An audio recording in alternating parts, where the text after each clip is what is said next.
예, 여러분 반갑습니다. 야옹 어반입니다. 헤어치세요. 자, 오늘 이야기 주제는요.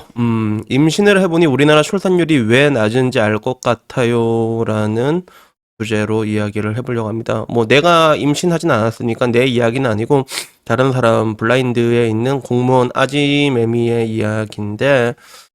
근데 우선은 뭐 대한민국 출산율에 대해서는 나도 얘기를 많이 했잖아요. 지금 완전히 뭐 셔터 뻑이지 홀리 마들 버킹 쉣이라고 할 수 있는데 일단 2022년 얼마가 나올지 저도 좀 궁금하긴 궁금하거든요. 그래서 2022년 1분기 합계 출산율은 0.86 이렇게 나와가지고 그때도 역대 최저 이렇게 나왔고 2분기 합계 출산율이라서 0.75 이라서 역대 최저 나오고 3분기 합계 출산율 0.79 역대 최저, 항상 역대 최저가 붙어 다니는데 35개월 연속 인구 자연 감소 거의 뭐 전 세계에서 유일한 국가까지 왔죠. 4분기가 어떻게 나오느냐에 따라 가지고 0.7까지 갈 수 있느냐 아니면 0.8을 지키느냐 이게 결정이 될 것 같은데 근데 뭐 이제 와서 뭐 0.8 나온다고 해도 그죠? 지금 보면 되게 어메이징하다. 대한민국이 2015년만 해도 그래도 1.2였거든요. 합계 출산율이. 야, 2015년만 해도 그렇게 됐단 말이야? 그러다가 2016년 돼서 1.17에, 2017에 1.05. 그래서 쭉, 쭉. 지옥에는 바닥이 없다라는 그 느낌을 그대로 보여주고 있는 이런 상황까지 왔는데, 근데 왜 이렇게밖에 될 수 없었는지 이해가 된다라고 말하는 어떤 공무원의 글이 블라인드에 올라왔습니다. 그래서 정말로 기다리던 아이가 찾아와서 행복한 나날을 보내고 있는데 직장에서 임신 사실을 알리니까 관리자가 한숨 이렇게 팍팍 쉬는가 봐. 그죠?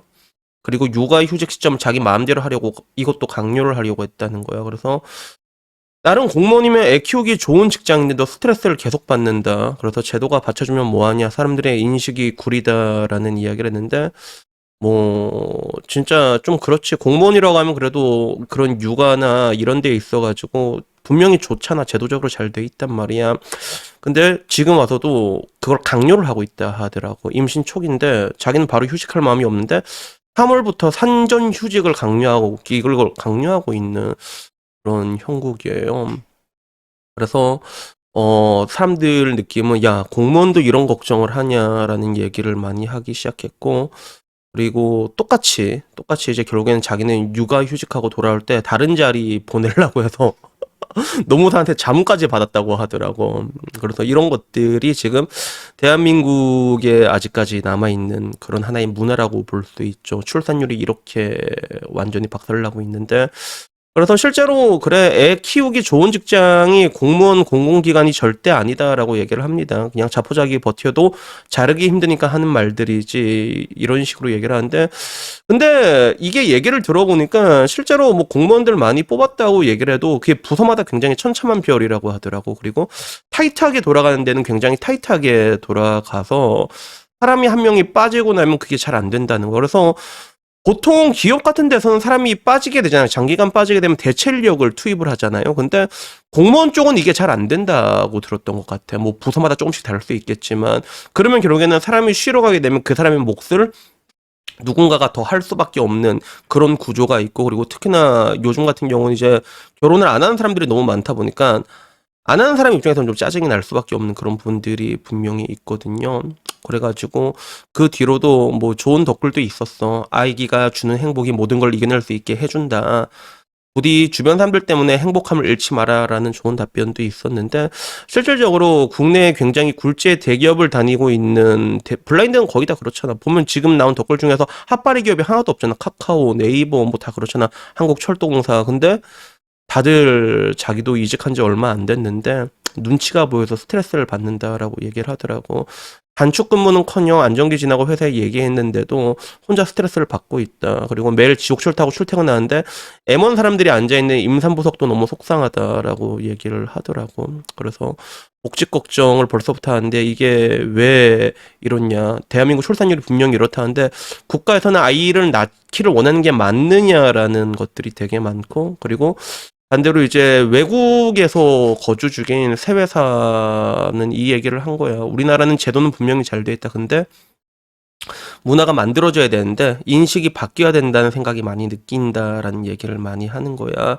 그래서 개개인의 공백 시에 대한 책임을 미리 요구한다는 것들을 되게 많이 받아가지고 해외에서는 아기를 낳고 자기가 휴직 중인데 요런 부분에 대해서 굉장히 배려를 잘 해준다라고 얘기를 하더라고. 그래서 결국엔 이런 것들이 문제라고 할 수 있는데 저도 이런 부분에 대해서 되게 얘기를 많이 했잖아. 그 일하는 여성이 눈치를 보지 않는 게 중요하다라고 해서 내가 봤을 때는 헬조선에서는 이거를 강제로 시켜야 돼, 법을. 강제로 시켜야 된단 말이야. 대신에 그 사람들이 빠져나갔을 때 이 공백에 대해서는 국가가 혜택을 줘야 되지. 세제 혜택이라던가 여러 가지 혜택들이 있잖아. 그만한 리워드를 줘야 되는 게 맞다고 보는데 근데 이거를 이제 임의대로 쓰라고 하면 사람들이 쓴 게 눈치가 보이거든. 그래서 지금이야 많아졌지만 옛날에 불과 한 5년 전만 해도 육아휴직 쓰는 비율이 10%도 안 나왔습니다, 실제로. 그래서 내가 그때도 항상 했던 얘기가 일하는 사람이 눈치를 안 보는 환경이 만들어야 된다라고 해서 괜히 엄한 것 때문에 돈 막 480조 쓰지 말고 이 환경을 만들어야 된다라고 얘기를 하는 건데 근데 환경이 만들어져도 인식이 못 따라가면 또 소용이 없는 부분들이 되게 있거든. 그래서 확실히 나도 느끼는 게 그 옛날에 내가 블로그에서 욕을 개같이 먹은 적이 있어. 그게 뭐였냐면 이건 내 어바님 유튜버도 얘기를 한 적이 있었는데 그 아이들이 그 해외여행을 갈 때 맨날 울잖아, 새벽 비행. 근데 되게 고통받는 경우가 되게 많거든. 근데 거진 보면 그 한국 사람들이 되게 많아. 그래서 내가 여기에 대해서 아니 애들은 신생하면 울잖아. 기압이 달라지면 귀 멍멍하면 애들은 운단 말이야. 근데 그걸 왜 방치를 하냐고. 언론은 척이라도 해야 될 거 아니냐라고 하는데 근데도 오지게 덧글이 달렸거든. 아주매미들이 발작을 해가지고 나는 아직까지 내 생각이 맞다고 생각하는데 근데 내가 여기서 놀랬던 부분은 뭐였냐면 그거야. 물론 그 되게 이기적인 부분들도 있어. 나한테 그런 데들끼리 많이 달렸어. 네가 애를 안 낳아서 모른다. 그 진짜 뭐 비행기에서 애 울면 자포자기 하는 게 맞다. 뭐 이렇게 되는데 난 그것도 짜증이 난단 말이야. 나라면 안 갈 것 같거든 차라리. 급하게 가더라도 그 옛날에 텔레비 나면 샘 해밍턴이 했던 부분이 있잖아. 막 그 뭐 사탕이라도 좀 돌리고 언론 척이라도 하고 그런 액션이라도 필요하다 생각하는데 너무 뻔뻔하다고 난 느꼈는데 이 뻔뻔함에 대해 가지고 내가 여러 사람들한테 말을 해봤거든. 다 말해봤단 말이야. 근데 확실히 유럽 쪽 사람들이 느낀 게 좀 관대한 쪽이 있더라고. 관대한 시선이 있더라고.